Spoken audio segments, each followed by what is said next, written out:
Polpettone di manzo con ricotta. Meatloaf all'italiana. In Italy they call it polpettone, big nice polpetta. And good meatloaf, but the Italian is a little different, the Italian way. So you need some good ground meat. We need to soak some bread, all bread. It's a great time to use your leftover bread. You soak it with milk.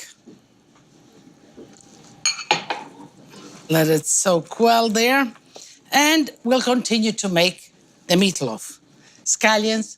I love scallions. The green part as well gives it a kind of fresh taste, fresh flavor. So use your scallion. Parsley.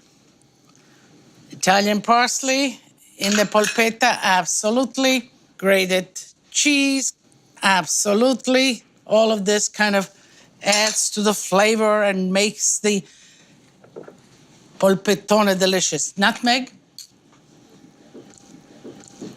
The Italians love their nutmeg. It's really pronounced in flavor. It has this mixture like allspice, and a little bit will go a long way. So don't put too much. The Italians use it a lot in stuffings of ravioli and in meat stuffings like this. Eggs to bind it. Put a little bit of salt. Mix a little bit. Okay. The ricotta is the secret ingredient. So now I need to put the bread in there. Let me squeeze out the extra milk. Let's mix it up nice.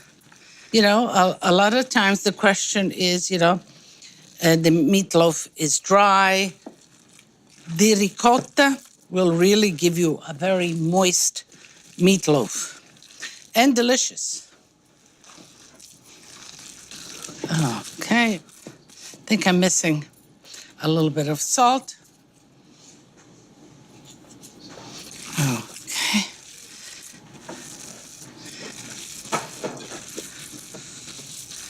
And at the end, cubes of mozzarella. You just pull them in, and when they bake, they loosen up and kind of ooze in the meatloaf. And leave the cubes whole, don't mash them up as you're mixing. You want them to be suspended in the meatloaf. Get a nice sturdy baking pan because you don't want the meatloaf to burn on the bottom for a tin pan because it's going to be a while, and it's going to be an hour and a half of baking. And you want it to cook from the inside out. Let's coat the pan so the meatloaf does not stick. Just like that. And now it's time to, let me put it on one side.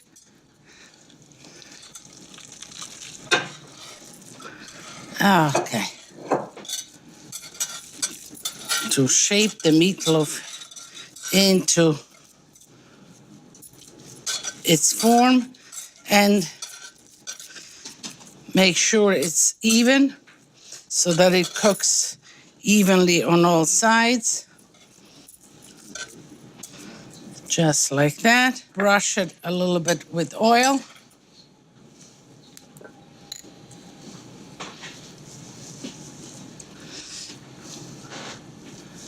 All right. That looks good. You cover it with foil because you want it to bake first on the inside out. So have a preheated oven at 400 degrees. You put it in the oven for 45 minutes covered, uncover it, and let it bake another 45 minutes uncovered to form a nice crust. Every time I go to Italy, inevitably, I find something new and I bring it back. And this ricotta meatloaf, I first had in Le Marche. Now, Le Marche is part of Italy on the Adriatic Sea, and it has, the hills and the sea, but it has some pastures. So sheep and some cows, and there's plenty of milk, and I guess there's plenty of ricotta. And so how do you utilize a ricotta? Just put it in a meatloaf. They put it in a meatloaf, and it's delicious. It makes the meatloaf really tender and flavorful. So, the meatloaf, the polpettone is done. I'm letting it rest a little bit, and I am working with the sauce. In Italy, you have a little marinara sauce. That would go great with the polpettone. Just a simple marinara. But I like putting in a little bit of ricotta, just a little bit of ricotta, and it'll give it a creaminess. So, now, okay, take some sauce and just put it on the base of my little plate, just like that. And I'll shake it a little bit because I don't want too much sauce, and you can see the pieces of the ricotta there. So let me just loosen it up a little bit, just like that. Let me cut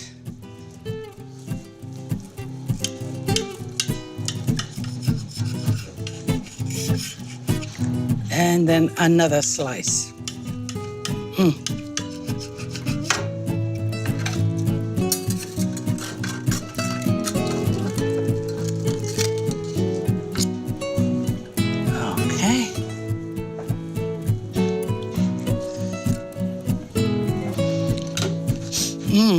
The aroma is really, really, really wonderful.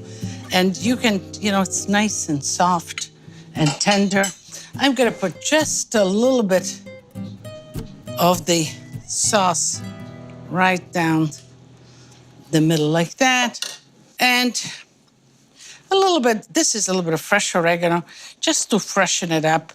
Now with this, I need a nice big wine. And I'm gonna have some great wine from Friuli, a blend of Merlot, Cabernet, Refosco. Refosco is a local Friulian varietal. And then it gets some aging, and it is really complex and great. And with the polpettone, with the tomato sauce, it'll be just wonderful. So, wow.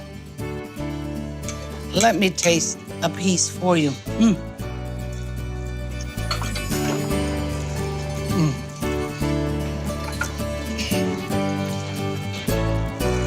Really, really good.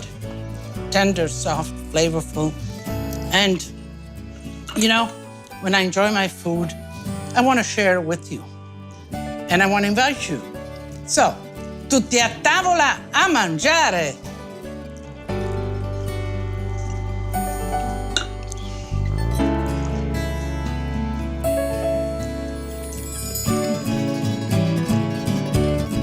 To learn more about Lidia, access to videos, and to get recipes, tips, techniques, and much more, visit us online at lidiasitaly.com.